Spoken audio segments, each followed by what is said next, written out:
on est sur le S&P en daily. Et d'emblée, ce qui me saute à l'œil, c'est cette grosse imbalance à ce niveau. Donc, entre la bougie du mercredi 20 février et celle du vendredi 23, il y a un gap. Identifiez donc le milieu de ce gap. Donc, et la deuxième chose que je remarque, c'est que le prix a du mal à faire des plus hauts. C'est vrai qu'on a atteint des highs historiques, mais on voit en daily et en H4 par exemple que le prix a vraiment du mal à aller chercher les plus hauts. Donc là, c'est une consolidation. Le prix monte, certes, mais avec très peu de momentum. C'est en général un bon signal qu'il faut aller chercher de la liquidité dans le sens opposé. Je m'attends à ce qu'on vienne chercher ce high le jeudi dernier.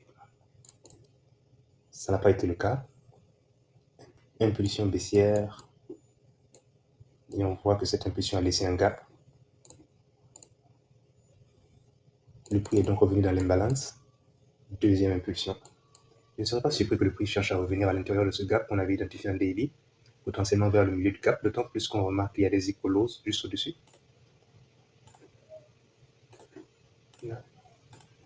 En H, on a une belle imbalance.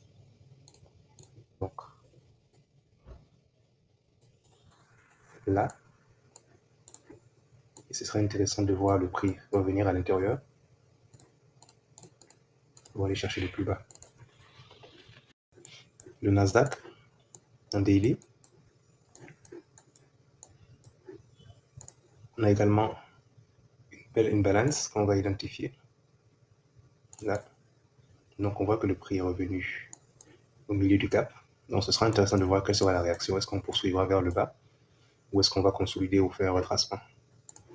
Donc, en fin de semaine dernière, c'était assez flagrant que le Nasdaq viendrait faire les plus bas parce qu'on avait là des écolos. Donc, en début de semaine, je m'attendais à ce que le prix revienne chercher les lows. Il y a eu d'abord le premier mouvement haussier qui est revenu donc dans cette imbalance.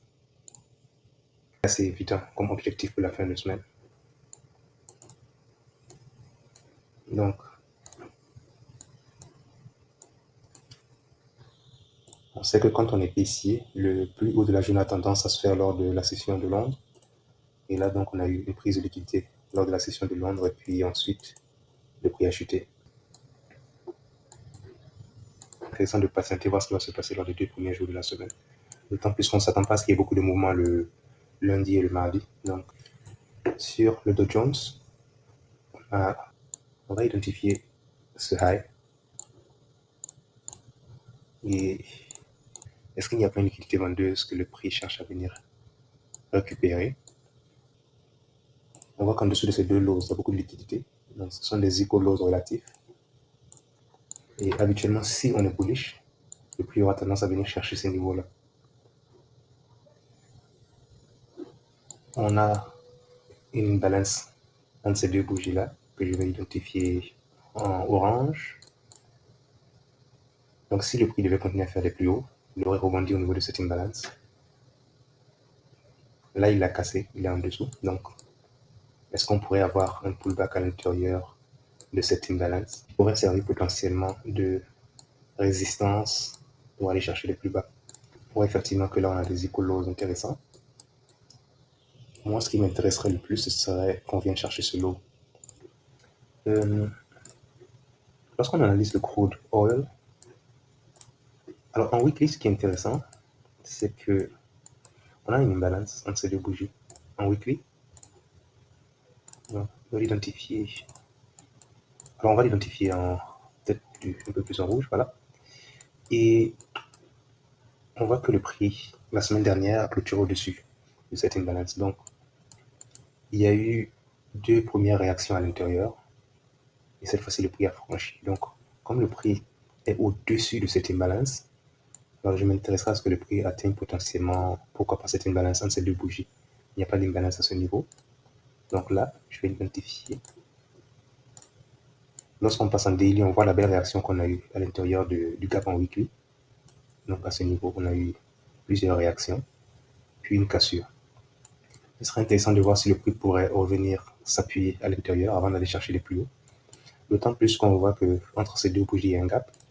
Donc Je vais l'identifier en bleu. On va faire une analyse en H4. Dans H4, on retrouve notre imbalance qu'on avait identifié en daily. Et le gap qu'on a réussi à casser donc la semaine dernière en weekly. Donc ces deux niveaux-là pourraient correspondre à de bons supports de prix pour aller chercher les plus hauts.